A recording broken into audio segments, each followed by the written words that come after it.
Welcome, gamers, to this exciting episode of LastCallGaming. We are on episode 5. My name is Craig Prowlis, and joining me, as always, is Andrew Montemayor. Yo, hey. Yo, how are you doing today, Andrew? Not good after that burnt story I had to tell you about earlier. But hey, that was a very interesting story involving pizza rolls and the heating up of microwaves. Almost burned down my work. How do you say it? Is it Tostino's pizza rolls or is it Tostitos pizza rolls? Is there an S? I just thought it was Totino's. Totino's? I'm almost under the assumption there was an S involved. I don't ever eat them, so I don't know. See, I get them when she brings them into town. But enough of that. Guys, we're going to jump into something a little different than what we normally do with news. We're going to take a kind of a look and breakdown on a game that we just recently played and we both beat, which is kind of why we're doing it, which is Mortal Kombat 11. Hated it. Hated it already. This guy's throwing it out. So that's an early spoiler, so you don't have to buy it. We'll tell you about it. But again, this isn't going to be a beat-by-beat, play-by-play breakdown of every mechanic and every little detail that's into this game. It's a fresh take on what we just experienced with it, right? Yeah, just casual review, informal review, just our opinions on it and whether or not, we dug it or didn't dig it. And we're no numbers, no score numbers. We're not going to hit any spoilers or nothing like that. So that way, anybody that wants to play it, go play it. We're just going to tell you our general thoughts. And what we're going to start with is the gameplay, right? So the trailers came out, and I got to say, the trailers put a lot of buzz around this game, right? It looked good. All the dialogue and the characters being involved in the plot of this kind of timeline that gets shifted where the old meets the young. I mean, when you watch the trailer, what were your initial reactions in terms of what you were expecting? I honestly, I don't know what I was expecting. I was expecting to see, a clash of all these characters, but I wasn't sure really how they were going to be brought in or why they were going to be brought in. I liked it. I mean, I thought it was going to be maybe a little bit faster, and it's something that they said that they did too as far as gameplay goes, is that from Mortal Kombat X, maybe if you think about it, it was something I meant to ask you earlier but forgot. They said that they've turned down the speed of the people. Yep, I did. I remember watching that. And so I felt like I kind of like X's more just because I like rushing in there and feel like I'm doing all these fast combos versus whatever. But I liked it a lot. Like I thought it was great. I love Mortal Kombat, and I thought it was going to be amazing, and it was amazing for me.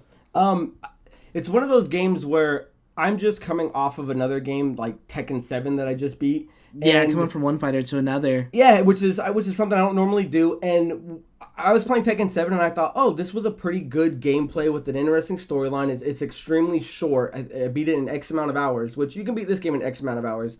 But when I finally played this game, it just shows a stark contrast between how much meat is actually in this game. You get so much storyline and so much kind of a recap on some of these past timelines and characters that you don't remember or not as well, and they come back in this game. And for someone that doesn't play every Mortal Kombat, it was a great re-entry back into the series, which I thought was awesome. I like that you brought that into like that they did flesh out characters who maybe weren't always up front and center. Exactly, yeah.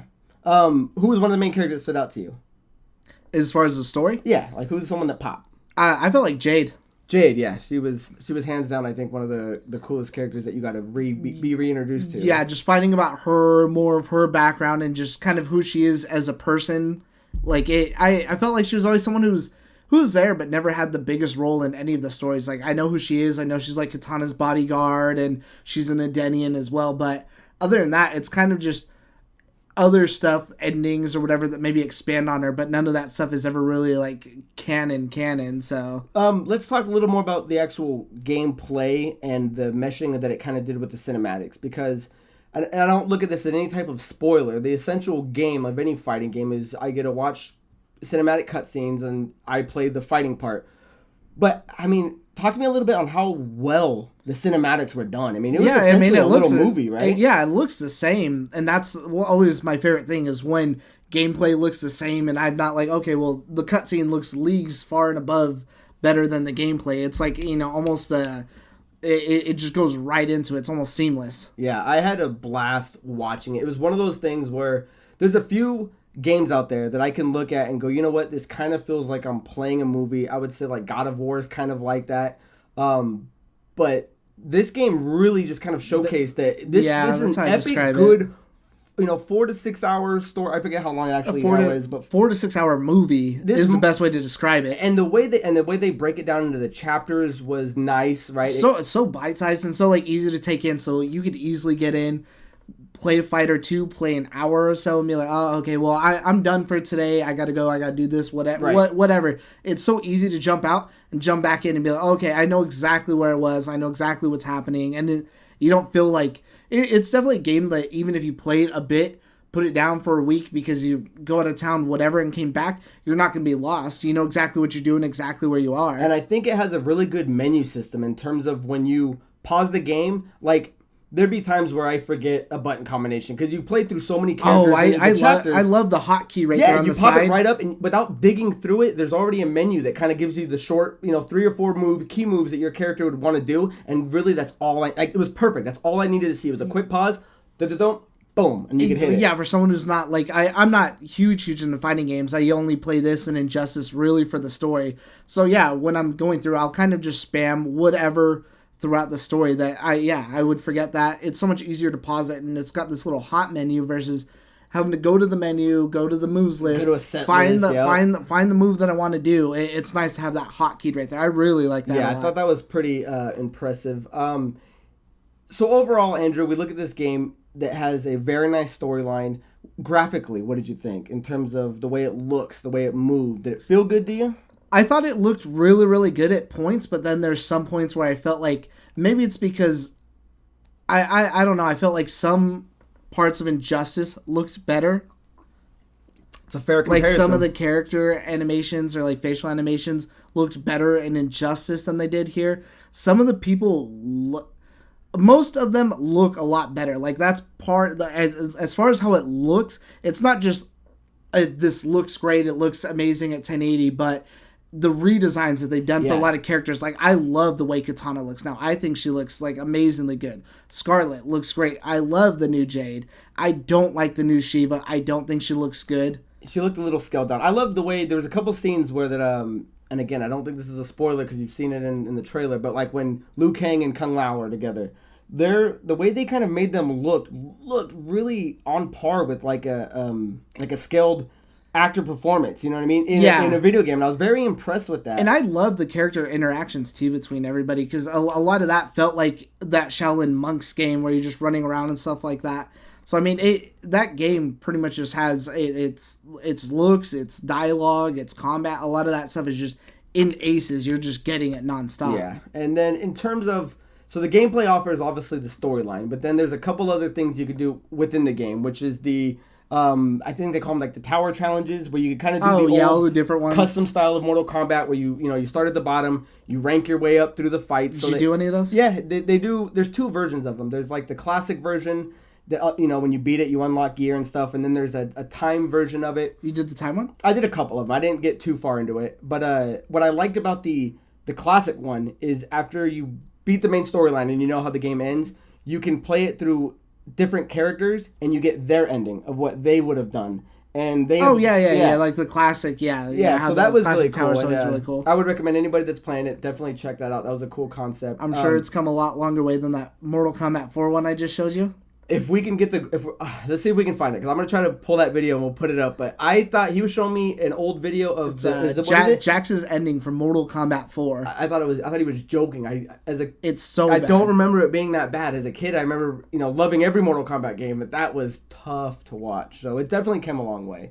But I know if I had a criticism too, going off of the stuff like that, that's what I would say is. I really didn't care for Ronda Rousey at all. Like, let's get into the characters. Let's get into that. So let's start with the voice acting. I loved everybody but her. And Noob Saibot. His is just like cartooningly. I actually surprisingly liked him, but Ronda Rousey was. I felt it was a lot better than the last one. Sonya, and it's Sonya. Just none of her politics, nothing outside of, and not taking anything into consideration outside of. Just her voice acting, it was bad.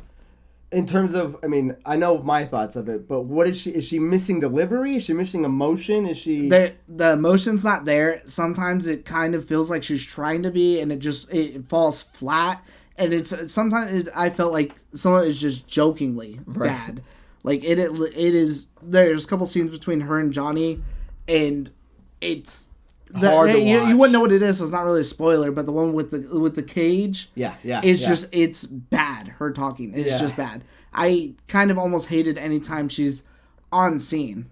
There was I didn't hate it. I think as much as him and a few other people we know. I'll use the word hate because I hate it. We were talking to our friend Cien, and I remember he was just telling me. He said he hated all the cutscenes. He's like, I can't stand her talking. So that's for you guys on this side. I didn't hate it, but she's definitely she doesn't ruin the game, thing. But she would be the if I had to choose out of anything for that game to me to hate, like the weakest link, that would be the one. But let's talk about some good voice talent. They had, Troy Baker was it Aaron Black? Yeah, I think so. Aaron Black is nice. Liu Kang Kung Lao. I felt like everyone had really good dialogue. It was all done really, really well. Yeah. Like I liked a lot of the emotions that are flying back and forth. I always love Raiden too. I feel like usually in all the games, Raiden always has the best delivery. Yeah. He's got that range. He's got that nice deep voice, that commanding, like halting voice. And so other than the Ronda Rousey thing, all the voices are done well. The only issue I kind of had is when you watch some of the cutscenes, I felt like the mouthing was a little off. Like some of the words looked like they were like 2 seconds behind. I don't think I ever really noticed that. It may have been me. And it was a couple cutscenes. But other than that, is there anything else on the characters you want to dive into? No. We kind of covered it all. Like say, it's just the voice acting is all good. The banter's all good between everyone, just like it was in X. They brought all that back. The redesigns are great. I guess another criticism I would have would be, as far as the characters go, I felt like they should have put in, I don't know, they could have either created someone new or put in some new people instead of some of the reused ones. Like, I feel like having Jax and Jackie is redundant. I personally don't really care for Jackie as a character, so they could have taken her out, had her in the story, and used Jax, because they're both just people with strong arms, so they almost have an identical moveset versus also Sonya and Cassie Cage. Two blonde female soldiers. I would have preferred. I like Cassie on the better end of that spectrum. I enjoyed playing and not her because of Ronda Rousey, but just I like Cassie in general as a character over Sonya. So they could have taken Sonya out and just had her as a story person, and maybe put in someone else like Fujin or someone else who's been missing from the series for a while. Brought them in. I was just hearing that there was I want to say it was a PC early demo that came out, and then there were some people that were able to look into whatever you look into, and there was going to be some extra characters coming out. And one of them was like Joker, and I think Fujin is one of them, like Shiva, and there's like a few other people and stuff like that. But still, in that point, then you maybe should have made some of those characters more integral to the story, or even just put them in the game, like I said, because it's more so just those other two are kind of redundant to what the other person does. Cassie and Sonya almost have an identical moveset, just like Jax and Jackie. Yeah. Interesting point. So other than that, with Mortal Kombat, it's got, obviously most people, unlike us that are playing it for the campaign, are going to get into it to play the online, right? The online is what fighting games bread and butter is, to play and go kick some people's asses. I played a few rounds of it today, and I gotta say, it was quick to find a match. It's got a few different types that you can get into and play. Like, it's got like King of the Hill. It's got an interesting thing where you can build up a 3-character AI team and go balance people, and then there's daily challenges you can get. Because one of the main things you want to do playing online is you want to unlock gear for your characters, and there's consumables that you can get.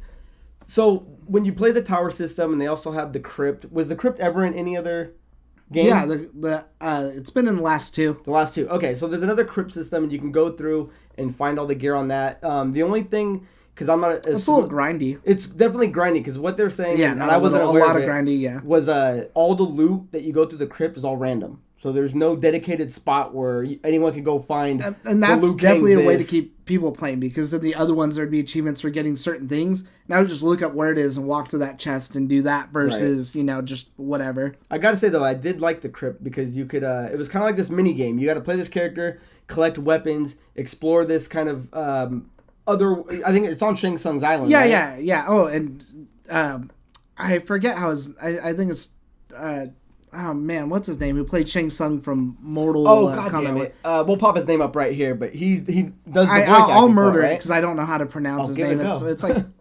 Shori Hideki Kawa or something. I'm probably way off, but either way, yeah, he's back as Shang Tsung. Kind of unlocks the island as you just go a through crypt, it. yeah, and talks to you through it. And he's pretty badass too. Like, his VA is good. So without getting into any spoilers, well, I guess that would have been a spoiler. You'll know it 2 seconds the moment you click. I think they announced too that he was already in the game anyways. But is this clearly one of the best Mortal Kombat games you've played? Like, I absolutely loved it. As someone who's like a huge Mortal Kombat fan, like, I absolutely loved it. I loved the story. I thought it was good. I thought it ended on a good note. And my only disappointment that I have overall, besides like those other criticisms, like just from a story-wise perspective, is I don't know where they're going to take the story now. Yeah. And that's not a disappointment. It's almost like the way that it ended, I felt it was like a perfect ending to where I would be happy if they... I wouldn't be happy if they didn't make any more Mortal Kombats, but if they were to not make another, I would be satisfied with that ending.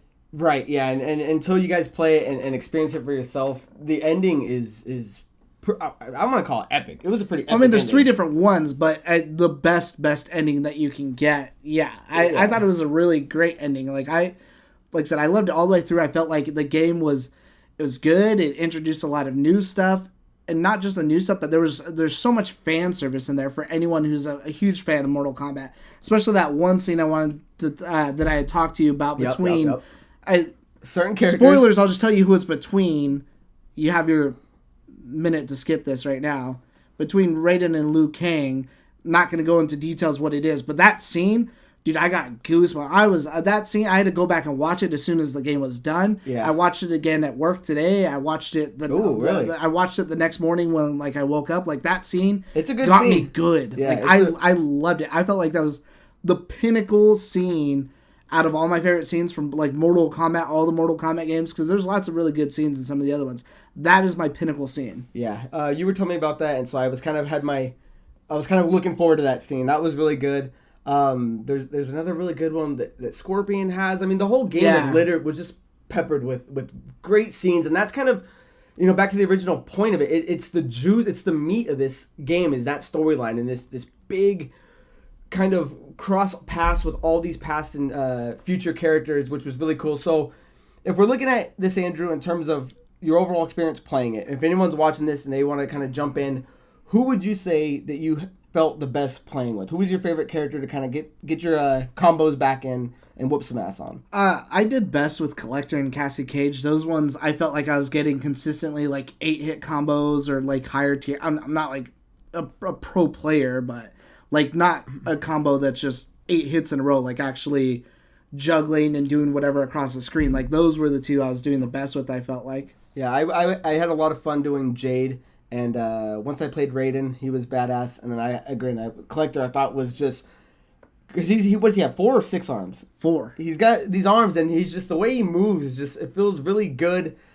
Jade was nice. She had a staff, which I always love some like farther distance hits. But we're going to do a little thing where we put up kind of our favorites. But what was your favorite fatality? Because fatalities, most people know, are the bread and butter of Mortal Kombat. In this game, they make them very accessible. It's nothing crazy to do. Why don't you start and give me your top 3? I think I may have only wrote down my top 2, but let me look. Well, give me 2 and then So, okay. So, a character that I remember playing in Mortal Kombat X, and I thought she was really interesting. Is this number 1, or is this your favorite or your second favorite? This is my favorite one. Okay. Yeah, start with your second, work your way up. Okay. So, I liked Kung Lao, and he's the guy that... Kung Lao's always badass. I almost chose his too. And throws it. Well, he has this move, and we'll pop it up probably right now, that's called the Meat Slicer.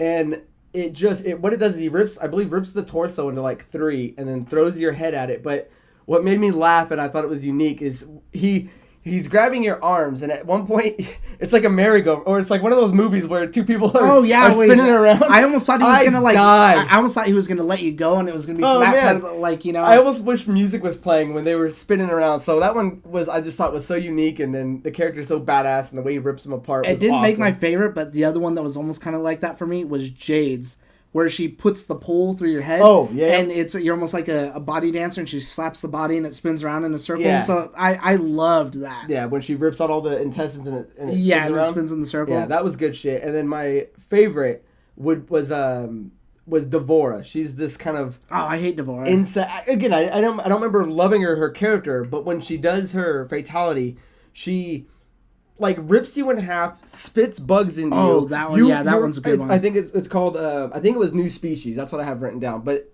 you're essentially your corpse grows legs, splits its head, and you are now part of her hive mind bug routine. And I thought that one was pretty cool too. Because unlike other ones where it's just ripping people the fuck up, it really just transforms you into this new thing. And I thought that one caught my eye. And I remember playing it because when Andrew let me borrow the game, and there's achievements to do all the fatalities. So half the fun, I thought, was going through and messing, and doing everybody's. And hers caught my eye, and that was the one I felt was the best. So for me, I thought for sure you were gonna go with that Johnny Cage where he has like the puppet one or whatever. That one that'd be in my top 3 then, because both of his I would put is the same, because his other one where he's doing like the take 2. Oh yeah, but that was kind of the good one you saw in the trailers, so I was already prepared for it. So there was no wow factor.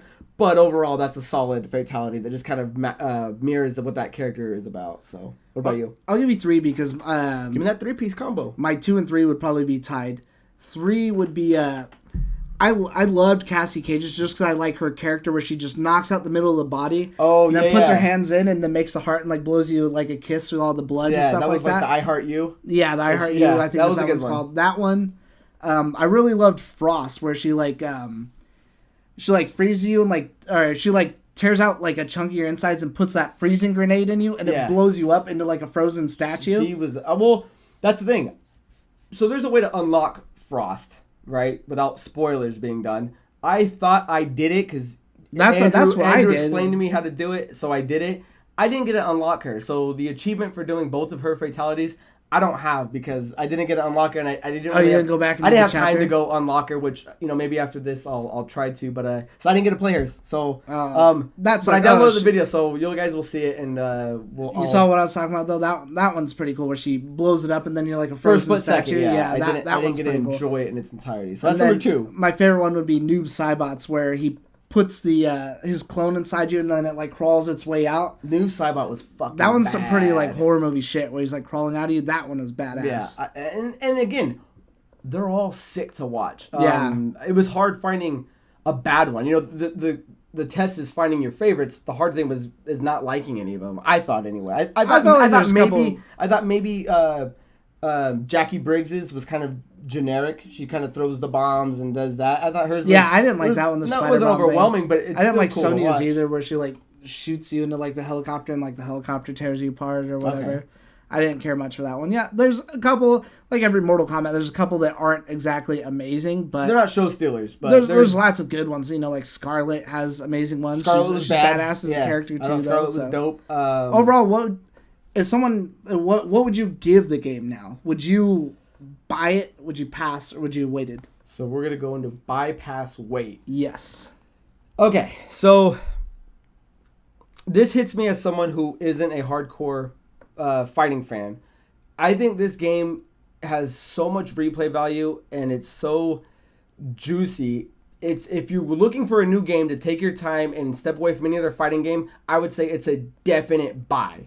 If you're someone like me that really wants to play it and give it its money, I'd say wait till maybe it's $40, because I'm not going to be playing it online. I'm not going to be grinding it out. So $60, maybe a little too high for the guy that's not a hardcore fighting fan. But if you are in the slightest sense of the word, a fighting fan, I say buy it.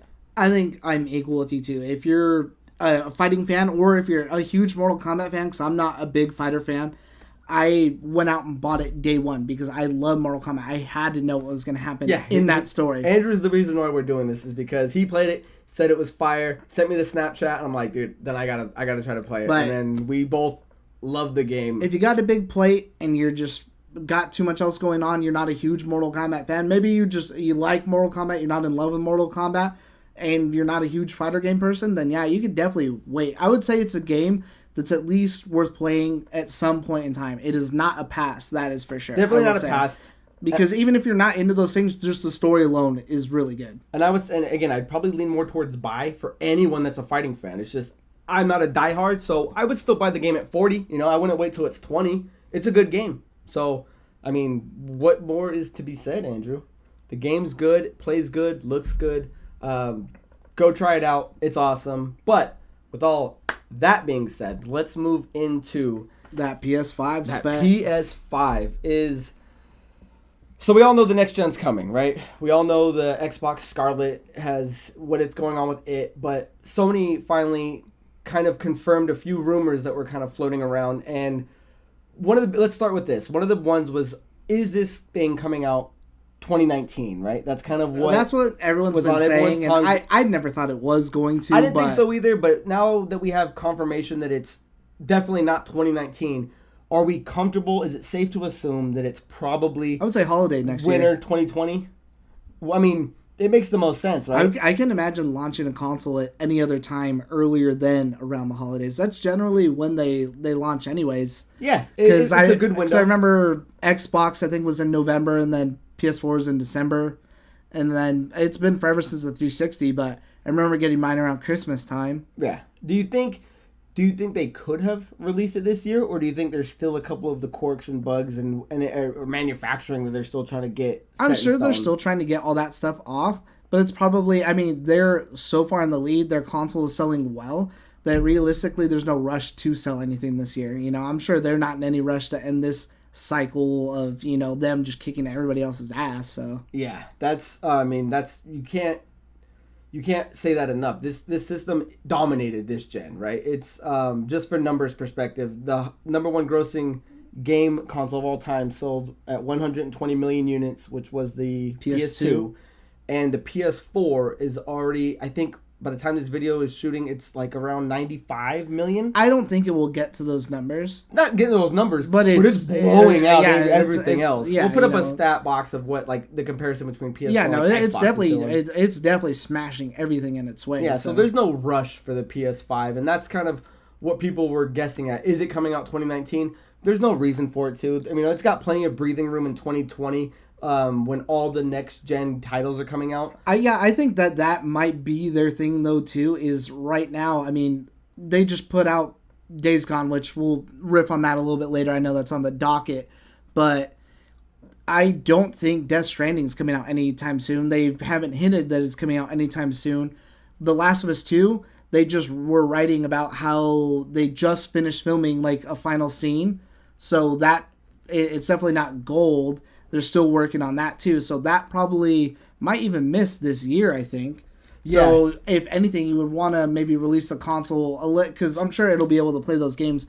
Maybe even Death Stranding might even be a launch title with the PS5 and also the PS4. And that would maybe make it more looks a little sense, bit better. yeah. And then you could also, hey, you know what, go back and play The Last of Us 2. You know, it just came out a few months ago with this console. Get this console now. Maybe it could even be a launch bundle or something like that. Yeah, it would make more sense to have... I doubt a bundle, but... It would make more sense to have this thing launch closer to a time where we know certain games that are that everyone on Sony's looking forward to are coming out at the same time, right? There's no hint that any of those titles that he's mentioning are coming out 2019 or prepared to, be ready. The real reason they've only really started speaking about PS5 is just PS5 is just to keep it on everybody's mind. Like, hey, we're still here. We're not going to be at E3 where Xbox is talking about their new console. Yeah, that was my next. We're not going to be doing anything else this year so far that they've announced. Like, hey, don't forget about us. We're in the lead. We're killing it. But we also have another console that's coming out, you know, whenever. And you kind of touched on it. We don't know if this thing's actually called the PS5, the PlayStation 5. Do you think there's any reason why it wouldn't be? No. I have no clue what else you would call it. Is there any reason why then they haven't confirmed it, you think? I don't know. They're probably just weird about it. But then again, I also wouldn't have thought they would call it the Xbox One. Well, yeah, let's hope they don't take a page out of Microsoft's book and come up with some asinine naming pattern. I mean, their last system is called the SAD. You know, let's hope that PlayStation doesn't do anything crazy. Or, I mean, I think they've earned the right to maybe launch a new kind of energy of what PlayStation could be if they're trying to move in a new direction in terms of titling, because PS2, 3, 4, 5 are kind of just generic names. I mean, depending on what they do, if maybe they're just kind of broadening and it's like PlayStation, this is your hardware, this is whatever, but we're also going to have other things maybe to go along with it as a service if they're going to start doing something like that. Just drop the number altogether and just call it PlayStation. Just flat out. Because everyone already says PS1, so if you said, oh, hey, do you have a PlayStation? That's not synonymous with the, you know, I don't ever hear anyone say, like, oh, you mean the PS1? Like, if you're like, oh, same thing with, like, Xbox. You don't have, you can just say Xbox. You don't have to say OG Xbox or anything like that. You know, it's not synonymous with one console.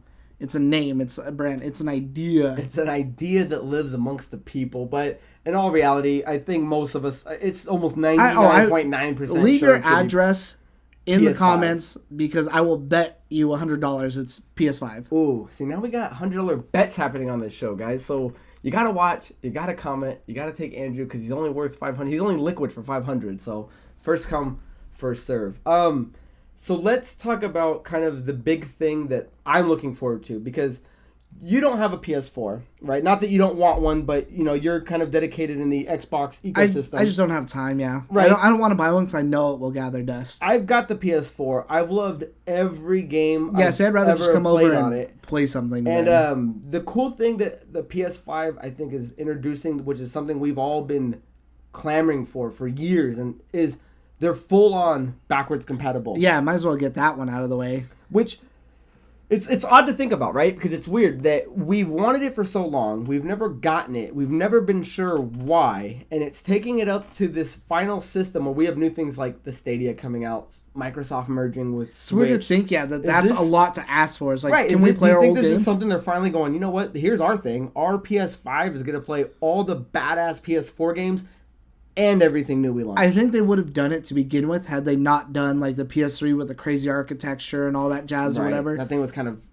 glitched from the beginning. Like, I'm sure Xbox had that in the plans from the beginning. It probably just wasn't ready right off the bat to be announced. Well, it's definitely a weird thing where like Xbox is kind of focusing on this digital backwards compatible, right? Like every month it seems like a new game from Xbox and Xbox 360 are jumping on. You can play. I'll tell you what's even weirder. So we're only talking about these two. When's the last time anyone really bitched about Nintendo's like non-backwards compatibility with a lot of their stuff? But again, though, digital, they have the virtual console. You know, if you want to play any of Nintendo's old stuff, cool, I can buy them again. That's what I'm saying, though. It's all digital. Where you're actually getting your money's worth. Where now I'm getting another system that was going to play, games that I've bought and already. Because God of War and Spider-Man are only a year old. So by the time a PS5 comes out, it's like, oh, I just spent $60. Oh wait, I can now play it in my PS5, which is awesome, and I think that that's something that if Xbox is going to continue to keep making good hardware, there's no way they're not going to be. It's going to be backwards compatible. There's no way it would not. Right at this point, I mean, because now this is a game changer. Because now anything moving forward, because a lot of rumors are this is the last hardware that Sony's going to make, last hardware Xbox is going to make. They've been saying that. They said that the last generation. But anything moving forward better not have backwards compatibility, right? Like it's now going to be a staple. Because why wouldn't it be? Unless some sort of technology comes around where you're moving from the optical disc and it's a whole new thing that has to be read. As long as it's readily accessible. Yeah. I mean, it's now a staple, which I think is awesome. Let's move into the VR headset before we move on to that. Oh yeah, they said that's going to be backwards compatible as well too. So accessible with I haven't really seen any games from that's like lit the world on fire, but I mean, it gives people more like, okay, I can make a game that's going to work with this, and I know that now it's future-proof, so. Yeah, and I like the fact that it shows that Sony's supporting this, committing to it, This wasn't a thing like the Kinect, where it's like, okay, let's dedicate this new system to a Kinect, abandon it, a year into it, and then forget about it, where PS4 is going, hey, man, this thing, it's not selling crazy, but it's not selling bad, and the games are being well-received. Let's support it into PS5 and let's see what that can kind of move with. So I think that's a very strong signal from Sony that this thing has, a little more life in it. If anything, it's just a good sign of faith, good gesture. So that looks good. The biggest thing of all is, what is this thing going to cost, right?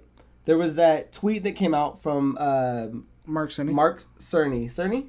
Yeah, Cerny. And he kind of tiptoed around the price of this thing, right? He was asked in a tweet, what's this thing essentially going to cost? And he kind of said, I think, consumers are going to be happy what it's costing from what you're getting. Now, you hear that.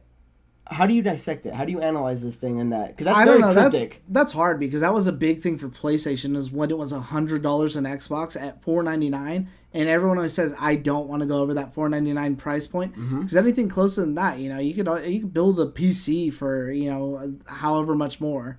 And then again, it depends on what you're getting and it depends on what they're offering because The other thing is that it'll have like 8K capabilities, but I guarantee you that's not native 8K. It'll probably be like either checkerboarding or upscaled, because I think even on PC to get like a graphics card that can do 8K like native 8K without any sort of alterations or anything, I think it's like $1,000 just for the card itself. Yeah, the TVs aren't even cheap enough to even for most households to even have to do this. So they're kind of just preparing. They're setting themselves up, and there's a lot of things on there that the PS5 is going to be. Personally, I always feel like $499 is the sweet point, but realistically, I would pay more. Not what you would pay. What do you think it's gonna launch at? What do I think? If I had to bet what it's gonna launch at, I would say $499. You think it's gonna? Oh, see, I'm thinking US. That's US dollars. Are you $599, man? I'm with you. I would like $499, but I got a bad feeling that this thing is gonna launch high. Just because if it was any lower, because the other thing we got to get into is it's having these solid state hard drives that, from what they were saying, that these are better than what most PCs are running now. And if you do any of the research on those things aren't cheap. So bundling that in a PS5 that's already doing itself at 8K. But consoles have always taken a loss in their sale. Like, they lose money on the sale and they make their money on the software. That was the thing. So yeah, I mean, it's all just speculation, because it's not like anything out there set in stone. So yeah, I'm just curious. Are you thinking of $599? Would you say it's higher than $599? Would anyone higher than $599? No, I don't think it'll be past $600. I think $599 will be even the at $599 with tax here in Arizona, it comes out to $649 over. Right. So that's already more than $600 because I'm paying taxes. Granted, that's not just for the console itself, but I'm going to look at it as like, you're an asshole, Microsoft, because now I'm paying $600 plus, even though it's not really their fault. Yeah, my hope, or is it? I don't know how taxes work. My hope wants it to be $5, and I think if enough, $5.99 or $4.99. $4.99.99, and I think if enough clamor happens to where the revolt is, we're not paying for a $600 system, they'll recognize that and do it. But as of right now, I think plans are probably no way. I guarantee you they will put it out, and then even if Microsoft is within that ballpark, which theirs is probably going to be about the same, that people are just going to pay it. People might sit there and talk shit. Oh, I'm not going to pay the what? The $5.99? Yeah. I talk shit about it. Say, I'm not going to pay $5.99. Whatever. Guarantee I'll be in line day one out there. Yeah. In the rain, waiting. And we've all been there before. The question is what do you guys think this thing's gonna cost? What's it worth? Is what Sony's putting out enough right now, enough to get enough chatter and happiness about a new system that's gonna play all your PS4 games and kind of launch us into the future? Or is it all this thing does is play PS4 games and launch a couple new PS5 games, and why am I gonna pay $500, $600 for a new system when my PS4 is running immaculate right now? It's in the prime of its and maybe that's career, the thing is why they have all these other ones. I think there's like a leak for like a PS4 Slim, and then the Xbox just came out with the all digital one, and that's going to be the thing. Is this next console, if all the same games can play, is this going to be like a 1X situation where it's just an upgrade in graphics? In which case, then why would I make the jump? Right. Yeah. It's interesting to see, man, because Sony's doing a big jump, letting us know these kind of things before an E3, which is probably why they let us know that, right? I think we're going to see it really first with Microsoft at E3. Like, that's where we're really going to see it. Do you think they'll drop a price point on in E3 for Microsoft's next endeavor? Oh, I don't know, because I feel like with them, they could maybe launch something this year because they're desperate to get the cycle over. Well, here's the thing we're forgetting. The Stadia is coming out this year, right? The Stadia it might get pushed back, who knows, but it is scheduled to launch. Yeah, I forgot about it. Exactly, the end of 2019. So who knows what that's going to, light a feel up under anybody. If that thing comes out, I can tell you right now, it will cost at least one whole farthing. One whole farthing. Yeah, guys, PS5, who knows what nonsense that's going to be, but it looks good on paper. Leave a guess as to what you think that's going to cost, because I look online, I'm seeing prices all over the place. Some people think it'll be $399. That'd be icing on the cake if they came out and said, hey, $399. Then I'd be like, I'll take two. I'll buy yours. If it's $399. We got all kinds of bets going on this show. I'm going to come back to this video in a year. He's going to launch it on his Facebook page. So essentially, that's two of the main things we wanted to talk about. Was ready to riff? Kombat. I know you're ready to riff. Because you've been holding back something all day. Oh, because it pissed me off. But I'll let you start with your riff first. Or do you want me to go first? I kind of want you to go first because he came in, he had this whole thing he was talking about, and I'm like, you know what? I was already mad about it. Yeah, I was like, save it because I'm mad about it too. Let's let the world That vinegar? Say that vinegar? Dude, that salt and vinegar stings. So, Andrew, what is on your mind? There has to be a way, and I don't know how there's not, to avoid spoilers on YouTube. Because I am not going to go see Avengers Endgame tonight. And it's not even just about that, just about any game. Well, hold on. So let's put it in context. So normally we record on Thursdays and release on Friday. Due to us both playing Mortal Kombat 11. Yeah, this is day late. We're recording on Friday. I'm going to try to put it up Friday night. It's probably going to be up Saturday morning. So with that being said, the Thursday midnight releases of Avengers Endgame have came out. And the now Friday, all the movie showings of that have come out. So now Saturday morning, we're coming into this territory of huge spoilers. But I go into my YouTube, and under my recommended feeds, and this is where it drew the line for me. So under the recommended feeds, it showed a scene that I knew was going to happen. It's someone fighting someone in Endgame. It's an obvious given, but I didn't want to see it. I didn't want to see a screenshot of it. I didn't want to see a snippet of it. Oh, did you get a screenshot of it? And I'll tell you, no, I'm talking about like just the heading. Okay. So you're sliding down. Okay, and I'll tell you the problem is it's the same asshole who posted a video the other day where I saw, before I had beaten Mortal Kombat, a scene that had to do with Liu Kang. I didn't read what he had written, but I saw a picture of something, and it didn't ruin it because I didn't know what was going to happen. I didn't know if maybe it was a costume or something, but either way, when it happened later on, I was like, it's still really, really cool, but I had kind of seen that earlier, and it's the same fucking guy, and even when that other video came up, I marked as not interested. And it's not like I'm not subscribed to these people. And it's still coming on your feed. I am not subscribed to these people. It's not showing up in my news feeds, but I do go and visit my recommended for me a lot. So I don't know how YouTube doesn't have some sort of thing where you just don't ban people or suspend someone or have some sort of something. All I can think of. Like, I don't understand how the movie came out and there's a 5-minute clip on YouTube that is not banned from a movie that came out a day ago. So I have an idea, but what do you recommend? How do you fix it?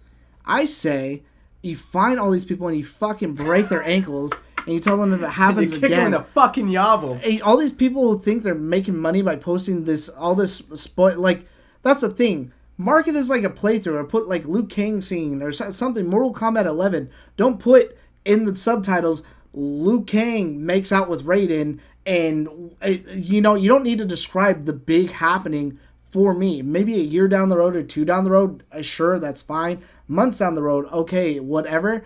But it literally came out like a day ago. Are you saying the title is just as much of a culprit as the thumbnail? Yeah, because that was the bigger thing. Is it's not so much the thumbnail, it's in the title, too. Okay, because I was going to say it'd be interesting, or if they did implemented something along the lines of anything that's uploaded, like let's say anything that says Avengers Endgame has a 3-day window where there's all the thumbnails are black, so no pictures can give anything away. I don't know how you would correct the actual name of someone's upload. Well, he's clearly got views, and the only way they're going to learn is ban him. I say you ban that person, suspend their account, strike but it's not illegal. Do something. It's not illegal. It doesn't have to be illegal, but at what point does common courtesy cross the line? Because it's not like I'm going out, like, I'm not on media blackout. I've seen a trailer, but at what point though? Like, it's recommended for me. This game came out 5 minutes ago. Here's the ending. Read about it. Like, at what point? How do I avoid that? If it's something, let's say it's like if it's a 50-hour game or something like that, and the ending shows up, like, and it just came out. Someone's had it for weeks because they got it early. I still want to go on YouTube and watch other videos and have fun and do whatever. I still have my other subscriptions. So it's like now I just got to completely stay off of that altogether. I just have to use... So as of today, until I see the movie, whether it be a week from now, 2 weeks from now, 2 days from now, I cannot use YouTube. That is now a loss of revenue on them and a loss of whatever. That I just refuse to use the app now because I've been very careful of not... when I'm going on... I'm on Facebook, I'm on YouTube. I am slow scrolling. I start to see the words Avengers. I'm out. And that's the thing. And there's a couple guys on the podcast that I watch. I don't even watch them because I know I don't want a spoiler to slip on anything. And just to make a quick buck, you're going to put out like scenes of arguably the biggest movie in the past decade, I would say. Well, it's already tracking. So by the time I was watching it earlier, this thing's already set to go to like 320 million, which is already unfathomable, right? Because some of the math was projecting that this movie can only do 280 because of the time, because of the theaters, because of the traffic, and this thing is already like scheduled to hit 320 million opening weekend. So not even that, but just nuts. Like from a nerd culture. Like just a pivotal. Yeah, but nerd culture invented like that's what I'm saying. It's like not money. I'm saying like the most important movie in nerd culture would be this movie. I know, but I'm saying though is nerd culture has the biggest trolls ever, right? Because nobody in any other genre. I would say anyone who posts any of this stuff, I hope your house burns down, and the only thing you have left is your computer and your YouTube channel to rebuild from nothing. I can think of, maybe if you could do something along the lines of... you have to do it from a McDonald's connection. If you upload anything that's again, I don't know what your window would be, right? Because 2 weeks is a long time for someone to not post chats on Avengers or anything like that, but like 3 days, right? If you do 3 days where any video that upload has to either go to a certain section that you need to click, or B... Maybe it's blurred out and it's not done until like Avengers spoiler. Like, why do I need to see like Captain America on tea kettle scene with Thanos? Like, why does that have to be your caption? See, and I'm saying like if you could, if YouTube could register that it's something within that 3 day window, that the title is just automatically blurred. Now black out the window. Because you as a YouTube person clicked, I don't want to see anything that's related to comic books, video games, blah blah blah. So when you see something blurred, you know what it is, and you have the option to hover over it to clear it, right? So you can go, oh, it's an Avengers spoiler. Or, since it's in your 90 days, you see it blurred, and you know it has something to do with either a comic book, a video game, and judging by what date it is in time, I hate it, because they're still getting views. Just burn their fucking house down. I'm done riffing, because I'm so mad about it. I want to hear yours. Mine's nothing crazy, because I don't want to put any more gasoline on the fire, because I don't think it's a dumpster fire yet.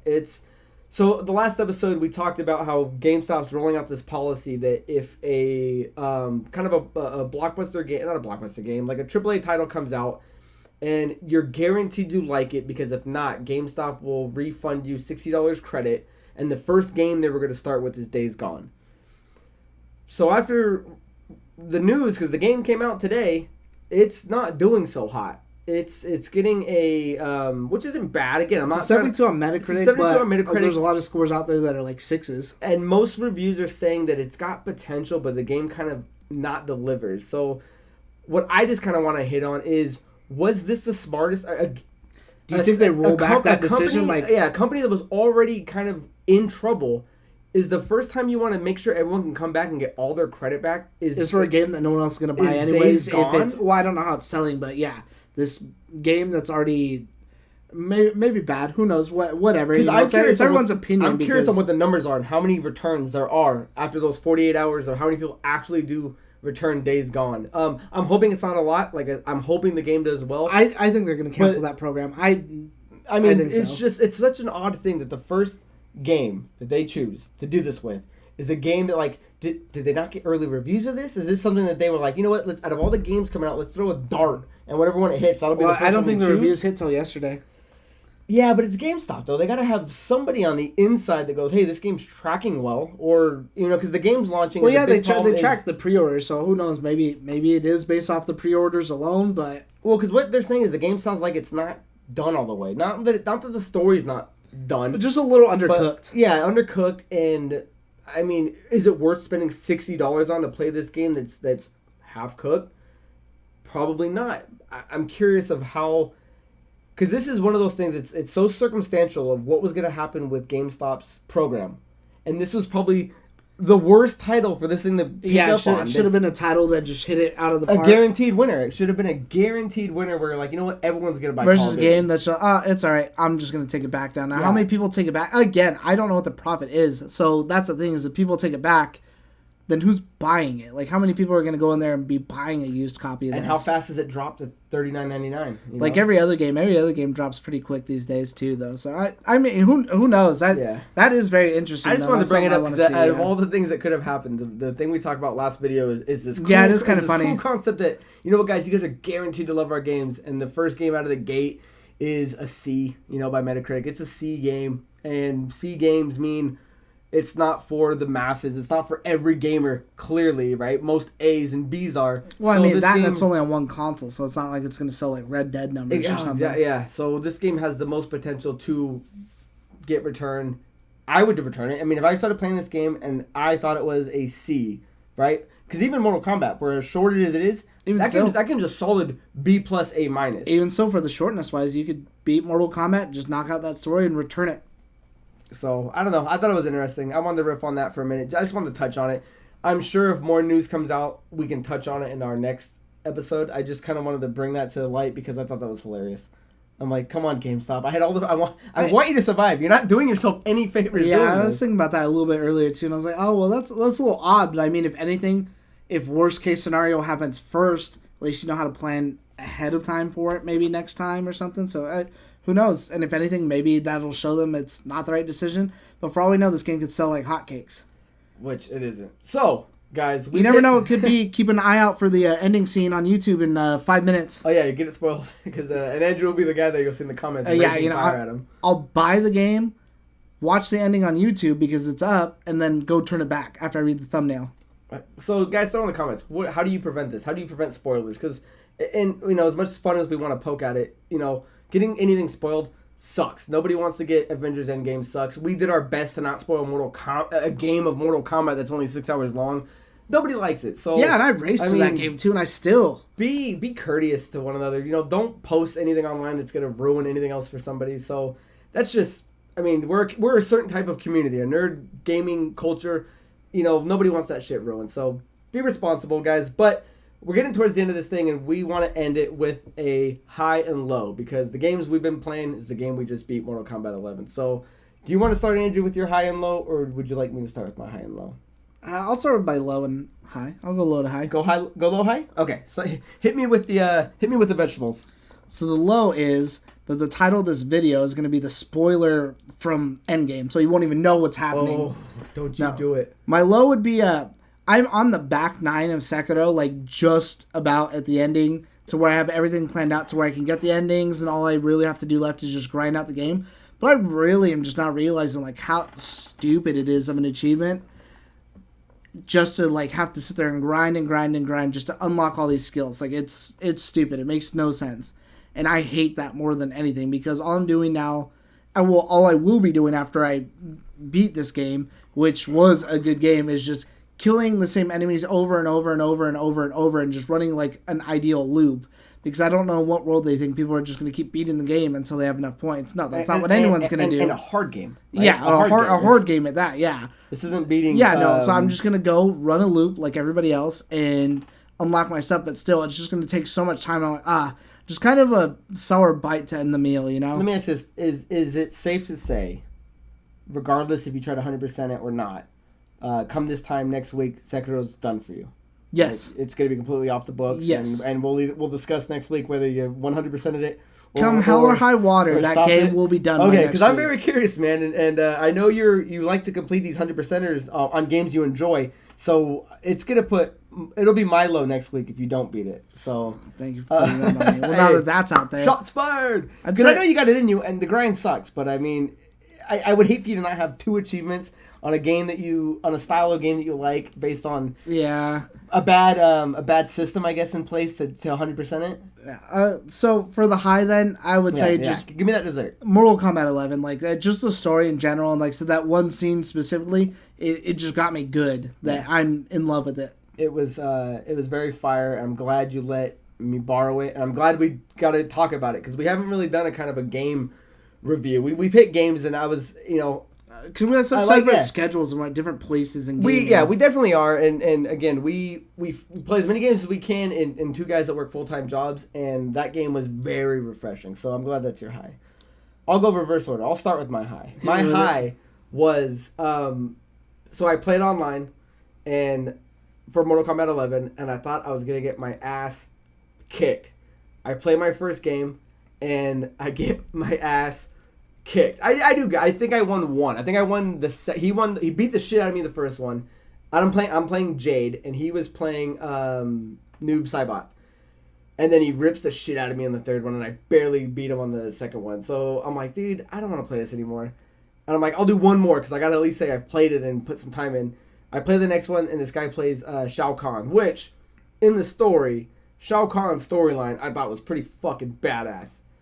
So I play this kid, and I fucking smoke. Like, I pull up my thing, I memorized all my moves. I'm like, all right, let's do it. And I fucking wrecked them. So in a game, in a genre I'm not great at, I got my win on MK11. That's and cool. I took a Good for picture you, of it man. and I'll pop it. Yeah, so I was like, no one's around. I was like, oh, okay. I'm like, I'll tell Andrew. Yeah, and no, why not? And I'll tell the world that my first win on that was against Shao Kahn, who I thought was one of the cooler characters, with my favorite character playing was Jade. So that was a high. And my low almost broke my heart. So the other day, my brother comes over and he wants to borrow MK11 because I work from home. And I told him, yeah, you got a couple hours, I'll just work and he can play it. And I gave him your copy. He goes home and he calls me like in an hour or two, and he goes, hey man, he goes, so you want to hear something fucked up? I'm like, what? He goes, so I get the game and I hit eject. There's nothing in the Xbox. I'm like, okay. He goes, I put the game in and I just start hearing a crunch. And instantly I'm just like, oh god, like don't tell me that. I'm like, I'm already thinking, I'm like, dude, game's fucked. I gotta buy Andrew a new $6 game. He's like, it keeps going in and all I can hear is grinding, and I'm like, oh god, stop, what's going on? And he goes, so I hit eject, the game comes out. I'm like, instantly, I'm like, how is it? He goes, oh, perfect, game's fine. I'm like, ugh. And he goes, my kid, he pulls out like a casino card, like an Avi card. Oh, and Grayson went in there and shoved it in the port, and that's what was grinding. Yep. So for 2.5 seconds, man, my heart stopped, and I'm like, Andrew just bought this game the night before. Let me borrow it. I was uncomfortable in the beginning to let someone else borrow a game that someone let me borrow, but it's my brother. And he calls me, and the first thing he says is like, yeah, man, I put it in the Xbox, and I start hearing a crunch, and I was just like, ugh. It's really funny because it reminds me of one time, like, I forgot what my dad was playing on his PS3, and he went to put it in, and he heard, like, a loud grinding noise, and he had to take the whole thing apart and everything because he couldn't get the disc back out. There's a Chuck E. Cheese coin logged in there from one of my little brothers, just pushed it in. Yeah, dude. And I just love. He's like, oh no, it was something that Grayson did, and I was like, I would have been pissed. Yeah, because I was instantly like, I was starting to get dressed. I'm like, all right, I got to go to GameStop and go buy a $6 game. Take the receipt out of Andrew's copy, put it in this one, let him be able to return it if he's gonna return it. So instantly, I was like, well, fuck that borrow just cost me $60. I met your heart and stomach just dropped. It was bad. It was bad. I was just like, oh god damn it. This is why I don't let you borrow games. That's why I don't let you borrow games. But I'm putting you on blast, kid. We love you. So that is all, Andrew. We hit our topics. Mortal Kombat 11 essentially is a buy from us. Wait, if you're not a hardcore gamer or a slight gamer or fighter at all, go play it. PS5, guys, leave it down there. What do you think it's going to cost? Because that's kind of the big question. What's this thing going to cost? Is it going to be worth it? And make fun of Andrew for how much he hates people that spoil Avengers Endgame. I haven't laughed like that in a while. So, all right, guys. Also, make sure you stay tuned to the end of the video because there is the clip that's going to tell you how to get into the drawing and the entry for the free copy that Andrew and I are giving away for Borderlands 3 on the system of your choice. So, make sure you watch that. If you guys have any questions, comments, email us at lastcallproductions@gmail.com. Follow us on Twitter at lastcall, PRODZ. Last Call Productions was taken, PRODZ. Follow us on that. Instagram, Last Call Production, guys. So, I am Craig Perales for Andrew Montemayor. Until next time, guys. Cheers.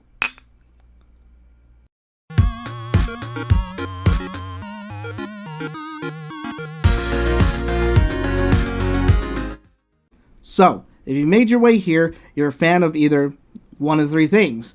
A, free shit. B, Borderlands. Or C, just me and Craig. Although, I kind of doubt it. Either way, we're doing a contest where we're going to give away a copy of Borderlands 3 to, anyone out there watching, provided a few stipulations, of course. How can you enter? I'm going to go over that right now. And, of course, it's going to be in the description down below in case I go too fast, I mumble, whatever the deal is. So, technically, the competition started on episode 3, which was last week. It's going to run until our 8th episode, which is going to end on the 22nd, I believe, is when it ends.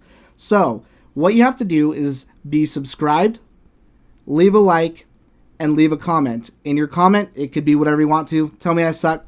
Who cares? As long as at the end, you put hashtag Borderlands 3, so that way we know that that's what you're entering for.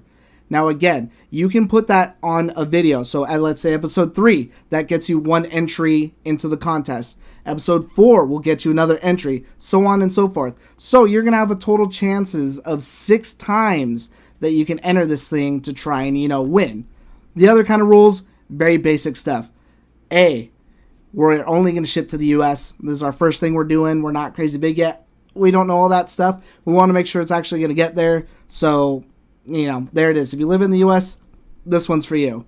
2, or B, I don't know why I said that, is going to be that we aren't anyone special. We don't get the game before release date, so neither are you. We are not going to ship the game until we actually get it the day of. So day and date, we're going to go pick it up, run it down to the post office. We'll send it to you anywhere in the United States. Probably overnight it, maybe even. Get it to you as fast as possible. And, that's pretty much it. That's all you got to do. Few basic rules. And then, of course, we're going to announce the winner on the 24th, I believe. So either way, this one's for you.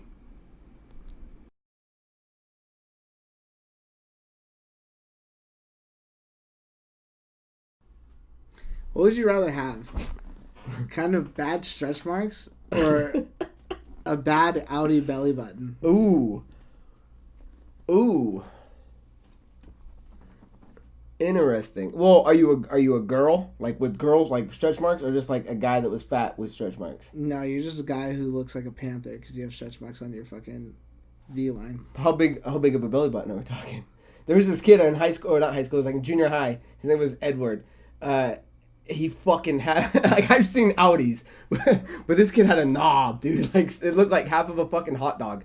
Like, sticking out of his belly button, dude. It was gross. I didn't know belly buttons could do that until fucking I saw that thing. I didn't either, but I don't know if I'd go that much, but I'd say, like, at least, like, an elevator button. If you try to tuck it in, and when it pops back out, it goes like... An elevator button. Oh, or stretch marks. Well, now that we just watched that video on stretch marks can be covered up with tattoos. It can be as flat as an elevator button, but that wide. Ugh. Or it goes out, but it's the size of, like, those things that are on pens, like that are on pens now, the rubber ends for, like the stylus points? Yeah, the stylus points. Well, see, here's a question I've never asked. And it feels like a stylus, too. Can belly buttons get surgically removed and it's fine? Like, I don't know what's still holding in. Like, why wasn't it cut off to begin with? Well, let's just say you're stuck with both of these. You can't cover them. Then I think I would have to take stretch marks. I would, too, because I couldn't wear a shirt this tight. And without that thing just popping out. Oh, dude, that is the funniest thing I've ever been asked. Stretch marks or belly button. Would you be shocked if you were taking off a girl's shirt for the first time and there's just that staring you in the face? I mean, how far do you go? Really depends on how hot she is. Like, I mean, you're on her and it comes out like that. Like you're making your way down and it bits you in the